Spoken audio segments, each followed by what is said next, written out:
महाराष्ट्राचे गृहमंत्री राहिलेले कैलासवासी आर.आर. पाटील यांचा राजकीय वारसा चालवणारे रोहित आर.आर. पाटील आपली वयाची 25वी पूर्ण करतायत। आपल्यासोबत रोहित दादा आहेत। एक तर सुरुवातीला वाढदिवसाच्या खूप शुभेच्छा आमच्याकडून, एबीपी माझा परिवाराकडून। 25वी पूर्ण होते, पहिली भावना काय आहे? मनापासून एबीपी आणि तुमच्या सगळ्या परिवाराचा आभारी आहे की आपण मला वाढदिवसाच्या शुभेच्छा दिल्या। तर 25वी पूर्ण होते, सगळ्यांचीच होत असते, पण माझ्या बाबतीत म्हणजे मला अजून तुम्ही का बाईट घ्यायला आलेला आहे मला माहित नाही। अच्छा, पण त्याचा संदर्भ कदाचित मला नगरपंचायतीच्या इलेक्शनला तुम्ही लावताय की काय असं वाटतंय। एक चर्चा होती 1-1.5 वर्षापूर्वी की जर चुकून राज्यामध्ये मध्यावधी लागल्या तर तुमचं वय 25 पूर्ण होत नाही, त्यामुळे तुमचा जो विधानसभेसाठी जो दावा आहे कार्यकर्त्याकडून केला जाणारा तो दावा कुठेतरी पोल ठरू शकतो, अशी चर्चा होती। मात्र आज ती धाकधूक संपलेली आहे। पुढच्या काही महिन्यामध्ये विधानसभा लागतायत आणि तुमचं 25वी वय पूर्ण होते, त्या अर्थानं आम्ही आज तुम्हाला विचारतो। एक विषय असा आहे की मी मतदारसंघामध्ये आज नाही काम करत आहे। आबा गेल्यानंतर सुमनताई होत्या, स्मिता दिदी होत्या, त्या मतदारसंघामध्ये काम करत होत्या। त्यावेळेस आईचा भार थोडासा हलका केला जावा यासाठी मी खऱ्या अर्थाने दौरे चालू केले होते, फिरत होतो, लोकांचे प्रश्न समजून घेत होतो। एक विषय असा होता की लोकांचा आबांच्या पश्चात आमच्यावरती विश्वास प्रचंड होता। त्यांनी आमच्या मागे आशीर्वाद उभा मोठ्या प्रमाणात केला होता आणि कुठेतरी ज्या अपेक्षा आमच्याकडून होत्या त्या मला त्यांच्या डोळ्यामध्ये नेहमी दिसत होत्या। लोक बोलायचे सुद्धा आणि बऱ्याच वेळेला लोक सांगायचे की ही कामं झाली पाहिजेत, ती कामं झाली पाहिजेत। आबांनी हे काम प्रस्तावित केलं होतं, ते आबा गेल्यामुळे होऊ शकलं नाही, आबा असते तर ते केलं असतं। ही सगळी कामं कुठेतरी आपण पूर्ण करायला पाहिजेत असं आम्हाला त्यावेळेस वाटलं आणि आज मतदारसंघामध्ये आबांची जी काही राहिलेली कामं होती ती पूर्ण करण्याच्या दृष्टीनं आम्ही काम करतोय। बरीच कामं पूर्ण केलेली आहेत, काही कामं प्रस्तावित आहेत, ती सुद्धा लवकरच होतील आणि एकंदरीत ज्या लोकांच्या अपेक्षा होत्या, ज्या लोकांच्या आशा होत्या त्या कुठेतरी कामाच्या माध्यमातून आपण पूर्ण केल्या पाहिजेत असं आम्हाला सगळ्यांना वाटलं आणि त्या निमित्ताने आम्ही लोकांमध्ये मिसळलो, लोकांचे प्रश्न समजून घेतले, त्या प्रश्नांचं निरसन केलं आणि लोक सुद्धा आशीर्वाद वेळोवेळी देत गेले। पण आता विधानसभेसाठी तुमची कार्यकर्त्यांच्याकडून फार आग्रही मागणी आहे। कार्यकर्त्यांचे तुमच्या मनात काय भावना? आता वय तर पूर्ण झालेलं आहे, विधानसभा तर तोंडावर आहे। कार्यकर्ते गेली अनेक वर्ष आम्ही सगळे एकत्रितपणाने काम करतोय। आबांच्या फळीतले कार्यकर्ते आज मार्गदर्शक आमच्या सगळ्यांचे आहेत। आम्ही सगळे फार चांगल्या पद्धतीने या मतदारसंघातले प्रश्न सोडवण्यासाठी काम करतोय। आता विधानसभेच्या बाबतीत या मतदारसंघातले प्रमुख कार्यकर्ते आणि आदरणीय पवार साहेब असतील, पक्षातले सगळे वरिष्ठ नेते असतील, हे सगळे मिळून एकत्रितपणाने निर्णय घेतील। त्या बाबतीत मी काय बोलायची आवश्यकता किंवा गरजेचं आहे असं मला वाटत नाही। मतदारसंघातले खास करून बेरोजगारीचा प्रश्न प्रामुख्याने दिसून येतो। एकीकडे द्राक्ष शेती जरी मोठ्या प्रमाणात असली तरी फार द्राक्ष शेतीचं बरं चाललं क्षेत्र नाहीये। तुम्ही MIDC देखील आणण्याचा प्रयत्न करताय, त्या माध्यमातून काय? 1997 साली पहिल्यांदा आबांनी या मतदारसंघामध्ये MIDC आणण्याचा प्रयत्न केला। त्याप्रमाणे साधारण 3,500-4,000 हजार एकरवरती MIDCनं ॲक्विजिशन करण्याचा निर्णय सुद्धा घेतला होता, पण काही आबांचे विरोधक होते, त्यांनी वेगवेगळ्या पद्धतीचे गैरसमज पसरवून तो थांबवला, तो प्रकल्प थांबवला। त्यावेळेस आबांनी चांगल्या कॉर्पोरेट कंपनीज बरोबर आबा मंत्री असताना आबा बोलत होते, आबा चर्चा करत होते आणि मला माहिती आहे म्हणजे टाटांबरोबर त्यावेळेस चालू होती, सिस्का LED बरोबर आबांनी चर्चा चालू केली होती, निष्पन्न सुद्धा झालं होतं, त्यांना तासगाव येथे आणायचं सुद्धा ठरलं होतं। पण मग अगदीच काही लोकांनी एक गैरसमज तयार केला आबांच्या बाबतीत आणि तो प्रकल्प पुन्हा आबांनीच थांबवण्याचा निर्णय घेतला, त्यामध्ये ती MIDC थांबली। कालांतराने MIDCचा प्रस्ताव तसाच मागे राहिला। आज द्राक्षाची परिस्थिती आपण बघतोय, पण 2019च्या निवडणुकीमध्ये मी लोकांना शब्द दिला होता की कुठल्याही परिस्थितीमध्ये पुढच्या निवडणुकीच्या आधी MIDC मंजूर झालेली असेल आणि 6 महिन्यापूर्वी लोकसभेच्या आधी डिसेंबर महिन्यामध्ये तासगाव तालुक्याची आणि कवठेमंकाळ तालुक्यासाठी आम्ही एक प्रशस्त MIDC मंजूर करून घेतलेली आहे। जी आबांनी प्रस्तावित केली होती ती MIDC आज तासगावला मंजूर आम्ही करून घेतलेली आहे। आता त्याचे डिमार्केशन्स होतील, डिमार्केशन्स नंतर सरकारी नियमांप्रमाणे MIDCच्या नियमाप्रमाणे अनेक कंपन्या आम्ही तासगावला आणण्याचा प्रयत्न करतोय। अनेक कंपन्यांशी मी स्वतः चर्चा करतोय, प्रेझेंटेशन्स देतोय आणि तासगावच्या बाबतीत ज्यावेळेस सांगतोय एक इकोसिस्टम इथं पाहिजे असं त्या कंपन्यांचं मत आहे, तसं इकोसिस्टम तयार करण्याचा प्रयत्न आज आमचा आहे। आज ग्रीनफील्ड हायवे जो प्रस्तावित आहे तो सुद्धा MIDC ला लागून जातोय. तर आम्ही गडकरी साहेबांना अशीही विनंती केली की MIDC त्या हायवेचा एक टर्नआउट म्हणजे हायवेवरती जायला असेल किंवा हायवेवरून खाली उतरण्यासाठी असेल, हा आमच्या MIDC ला मिळावा, जेणेकरून ट्रान्सपोर्टला MIDC मध्ये येणाऱ्या कंपन्यांसाठी बरं होईल. आणि एकंदरीत तासगावचा हा जर स्पॉट बघितला तर बँगलोरही आम्हाला तेवढ्याच अंतरावर आहे आणि मुंबई तेवढ्याच अंतरावर आहे. त्यामुळे चांगलं विजन घेऊन आम्ही लोकांसमोर जातोय. आज द्राक्षाची परिस्थिती आपण बघतोय, अवकाळी पावसाची परिस्थिती आपण बघतोय. लोक कष्ट करून चांगलं पीक घेतात, पण अवकाळी पाऊस होतोय, निसर्गासमोर कोणाचं काही चालत नसतं. त्यात सुद्धा आम्ही बरेच बदल आणण्याचा प्रयत्न करतोय.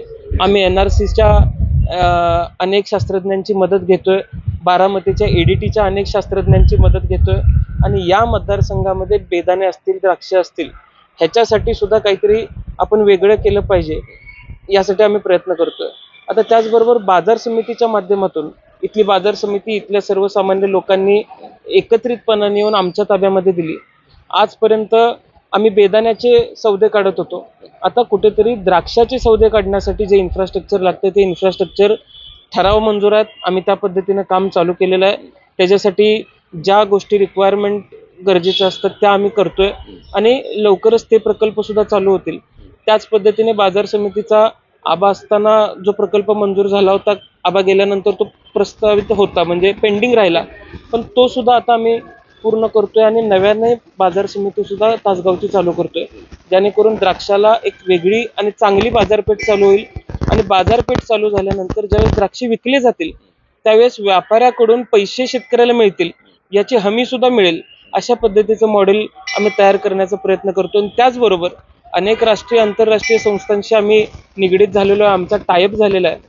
डेअरीमध्ये आम्ही काम चालू करतोय, फ्लोरिकल्चरमध्ये आम्ही काम चालू करतोय, हॉर्टिकल्चरमध्ये आम्ही काम चालू करतोय आणि MIDC मध्ये सुद्धा आदरणीय पवार साहेबांच्या मध्यस्थीने अनेक अशा कंपन्यांना आम्ही निमंत्रण देण्याचा प्रयत्न करतोय. उदाहरणार्थ एखाद्या बेकरी रिलेटेड कंपनीला आम्ही जर निमंत्रण दिलं आणि त्यांनी निमंत्रण दिलेलं आहे आणि त्यांनी जर ती विनंती मान्य केली तर या भागामध्ये दुधाचं उत्पादन वाढेल. आणि दुधाचं उत्पादन वाढण्यासाठी जे इकोसिस्टम इथं लोकांना कळणं गरजेचं आहे, किंवा काही आपण चांगल्या लोकांना ज्यांनी ऑस्ट्रेलिया असेल, न्यूझीलंड असेल, तिथं 3-3 हजार, 5-5 हजार, 7-7 हजार गायींची गोट्यात तिथं काम केलेल्या लोकांना आपण तासगावला आणि कवठेमंकाळला निमंत्रित करतोय. आणि एकंदरीत शेती व शेतीपूरक व्यवसाय ह्याला तर आपण स्कोप द्यायचा प्रयत्नच करतोय, पण MIDC मध्ये सुद्धा चांगल्या कंपन्या आणून आपण इथल्या तरुणांना काम देण्याचा प्रयत्न करतोय. मी आपल्याला निश्चितपणाने सांगतो की ज्या पद्धतीने आम्ही सगळे सहकारी मिळून एकत्रितपणाने काम करण्याचा प्रयत्न करतोय, स्पोर्ट्स कॉम्प्लेक्स आम्ही मंजूर केलं, 61 कोटींची मान्यता त्याला मिळाली, आता टप्प्याटप्प्याने तिथे पैसे येतात. कवठेमंकाळला स्पोर्ट्स कॉम्प्लेक्स मंजूर झालं. तासगावला कोविडच्या काळानंतरची भीषण परिस्थिती लक्षात आल्यानंतर SDH मंजूर करून घेतलं उपजिल्हा रुग्णालय. कवठेमंकाळला उपजिल्हा रुग्णालय त्यावेळेस होतं, त्याला वाढीव 50 बेडची तरतूद मी करून घेतली, ते आज उभा आहे. तिथं ऑपरेशन थिएटर सुद्धा आम्ही करून घेतलेलं आहे. आरोग्य असेल, सांस्कृतिक असेल, कृषी असेल आणि शिक्षण असेल, आज तुम्ही गुणवत्ता जर काढली तर सांगली जिल्ह्यामध्ये कुठल्याही स्पर्धे परीक्षेमध्ये सगळ्यात जास्त उत्तीर्ण होणाऱ्या मुलांची संख्या ही तासगाव आणि कवठेमंकाळ तालुक्यातली आहे. त्याचं कारण असं आहे की मॉडेल स्कूल योजना असेल किंवा वेगवेगळ्या मार्गाने फंड आणून आम्ही इथल्या शाळांना 1-1, 1.5, 1.25 कोटी रुपये दिले, इन्फ्रास्ट्रक्चर चांगले उभे केले आणि शिक्षकांचं मॉरेल सुद्धा कुठेतरी चांगलं राहिलं पाहिजे, त्यासाठी शिक्षकांशी सुद्धा आम्ही संपर्कात राहिलो, वेळोवेळी शिक्षकांचे प्रश्न सोडवत गेलो आणि त्यामुळे चांगला प्लॅटफॉर्म विद्यार्थ्यांसाठी सुद्धा तयार झाला. त्यामुळे प्रत्येक दृष्टिकोनातून आणि प्रत्येक अँगलने आम्ही आज या दोन्ही मतदारसंघासाठी विचार करतोय आणि निश्चितपणाने एक चांगले विजन घेऊन आम्ही लोकांसमोर जातो. अनेक विजन तुम्ही सांगितले, मात्र सध्याची राजकीय परिस्थिती जर बघितली तर खासदारकीची गणित बदललेली आहेत. तासगाव तालुक्यातील जे खासदार होते ते आता या ठिकाणी कदाचित तासगावच्या विधानसभेमध्ये उतरू जाऊ शकतात, तर या गणिताकडे विरोधकाकडे कसं बघतायत? नाही, एक मी आपल्याला सांगतो, तासगावची लोक असतील किंवा कवठेमंकाळची लोक असतील, एक तर हा परिसर हा नेहमी क्रांतिकारक विचारांचा राहिलेला आहे. अगदी मी आपल्या व्ह्युअर्सला सांगू इच्छितो, देशामध्ये सगळ्यात आधी युनियन जॅक जर कुठं खाली घेतला गेला तर तो क्रांतिसिंह नाना पाटलांच्या नेतृत्वामध्ये तासगाव कचेरीसमोर घेतला गेला. इथली लोक नेहमी अन्यायाच्या विरोधात उभी राहिलेली आहेत. अन्यायाच्या विरोधात ढाल बनून उभे राहिलेले आहेत आणि अन्याय करणाऱ्यांना सुद्धा इथल्या लोकांनी देशोधडीला लावलेला आहे. आता त्याच पद्धतीचा अन्याय जर कोण करत असेल तर त्यांची जागा दाखवून देण्याची भूमिका इथल्या लोकांनी लोकसभेला घेतली. आता एक विषय असा आहे की संबंधित लोक जर तयारी करत असतील तर ते पारंपरिक आबांचेच विरोधक होते. पारंपरिक इथल्या लोकांनी त्यांनाही मत देऊन त्यांनाही संधी देऊन बघितलेली आहे. पण आपण जर यादी काढली तर काम केले यापेक्षा कोणतरी काम करते त्या कामात आडवं पडण्याची जर वेगळी यादी काढली तर ती यादी फार मोठी आहे. त्यामुळे इथले लोक ओळखून आहेत आणि मला तासगाव आणि कवठेमंकाळच्या सतसत विविध बुद्धीवर लोकांच्या संपूर्णपणे विश्वास आहे. ते चांगल्या विचारांच्या मागे उभे राहतील. तुम्ही ज्या क्रांतीची भाषा केली तीच क्रांती कुठेतरी लोकसभेच्या निवडणुकीमध्ये दिसून आली, कारण महाविकास आघाडीचा धर्म पाळावा असं आवाहन करण्यात आलं. मात्र बऱ्याच नेत्यांनी, मग काँग्रेस, राष्ट्रवादी, अनेक नेत्यांनी अपक्ष उमेदवारांचं काम केलं, त्यामुळे ते आज विजयी झाले. काय नेमकं तुम्ही बोलला नाही अजून, सांगा. गेली अनेक वर्ष इथली लोक आबांना निवडून देत होती. आबांनी ज्या पद्धतीने गेल्या 30-35 वर्षामध्ये या मतदारसंघामध्ये काम केले किंवा एकूण कार्यकर्ते घडवण्याची जी पद्धत आबांची होती, त्यामुळे चांगले आणि चांगल्या विचारांचे कार्यकर्ते घडवणं हे आबांचा मूळ उद्देश होता. आणि त्या पद्धतीचे कार्यकर्ते ग्रामीण भागामध्ये या शहरामध्ये आबांनी घडवले. आणि आज आपण बघतोय की आपल्या लोकांवरती किंवा सर्वसामान्य लोकांवरती कुठेतरी अन्याय होताना जर दिसला तर आपण त्याच्या विरोधात पेटून उठलं पाहिजे, ही इथल्या लोकांची भावना आहे. कदाचित तसंही झालं असावं आणि आपण बघतोय लोकसभेला त्याचा प्रत्यय कदाचित बघायला मिळाला असावा. पण माझ्या इथल्या लोकांच्या सद्सद्विवेक बुद्धीवरती संपूर्णपणे विश्वास आहे. ते येणाऱ्या काळामध्ये सुद्धा चांगल्या लोकांच्या आणि चांगल्या विचारांच्या मागे उभे राहतील. विधानसभेला काही महाविकास आघाडीमध्ये फुटाफूट होणार नाही या लोकसभेत? मला असं वाटत नाही. सगळ्याच नेत्यांमध्ये अत्यंत चांगलं कम्युनिकेशन आहे. सगळ्याच नेत्यांमध्ये अत्यंत चांगला संपर्क आहे. प्रत्येक पक्षाचे वरिष्ठ नेते महाविकास आघाडी म्हणून एखादा प्रश्न बोलायचा असेल किंवा मांडायचा असेल तर एकमेकांशी चर्चा करून मांडतात, असं चित्र मला मुंबईतलं दिसतंय. त्यामुळे मला महाविकास आघाडीमध्ये काही अडचण वाटत नाही. शेवटचा प्रश्न, आबा ज्यावेळी गेले त्यावेळी तुमचं अगदी 14-15, माझ्या अंदाजे 15 वर्ष होतं, तर हा मोठा जो गॅप होता, त्या वयामध्ये तुम्ही काय शिकला? वहिनी ज्यावेळी आमदारकी म्हणून आबांचा जो वारसा चालू आहे त्या वयामध्ये तुम्ही काय शिकला आणि आज काय मिस? मी 15 वर्षी ज्यावेळेस मी सुरुवात बघत होतो, मला आठवतं आबा फेब्रुवारीमध्ये गेले. जून किंवा जुलैमध्ये, ऑगस्टमध्ये बाजार समितीची निवडणूक तासगावची होती. आभाळातून पाऊस पडतो, तशी दगडं मी, सुमनताई, स्मिता दिदी, माझे चुलते, एका मंगल कार्यालयात आम्ही होतो, त्या मंगल कार्यालयावरती दगडफेक झाली. आणि असे अनेक प्रसंग आहेत ज्यामुळे एकतर भीती मोडत गेली. भीती मोडत गेल्यानंतर आपल्या लोकांबरोबर आपण उभारलं पाहिजे ही भावना माझ्यामध्ये आतून तयार झाली. आणि खरं सांगायचं झालं तर ही लोक खऱ्या अर्थाने फार अन्याय गेल्या 10 वर्षात लोकांवरती झालेला आहे असं मला वाटलं आणि लोकांनाही वाटतंय. त्यामुळेच आज कुठेतरी विधायक काम करत असताना आपण विधायक विचारांच्या पाठीमागे उभारलं पाहिजे, या जिद्दीने सगळे तासगाव कवठेमंकाळची लोक एकत्र झालेली आहेत. आणि मला विश्वास आहे की ते येणाऱ्या काळामध्ये चांगला बदल घडवून दाखवतील. आबांचा थेट राजकीय वारसदार म्हणून वाटचाल करताना कधी दडपण येतं? ज्या पद्धतीचा संघर्ष आबांनी अनुभवला, एकूण शालेय जीवनापासून ते राजकीय जीवनात, राज्यामध्ये मी स्वतःला आबांचा वारसदार म्हणणं मला योग्य वाटत नाही. कारण मी राज्यामध्ये ज्यावेळेस पवार साहेबांच्या नेतृत्वामध्ये रोहित दादांबरोबर आम्ही फिरलो त्यावेळेस आबांचे संबंधित अनेक असे लोक भेटले जे प्रत्येक जण आबांची वेगवेगळी आठवण सांगत होता.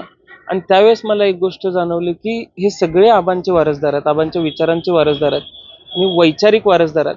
आता एक आबांचा मुलगा म्हणून दडपण नेहमी राहिलेला आहे, पण सुदैवानं आपण घडत असताना आजूबाजूची जी माणसं ज्या पद्धतीने घडवत असतात ती सुद्धा अत्यंत महत्त्वाची असतात.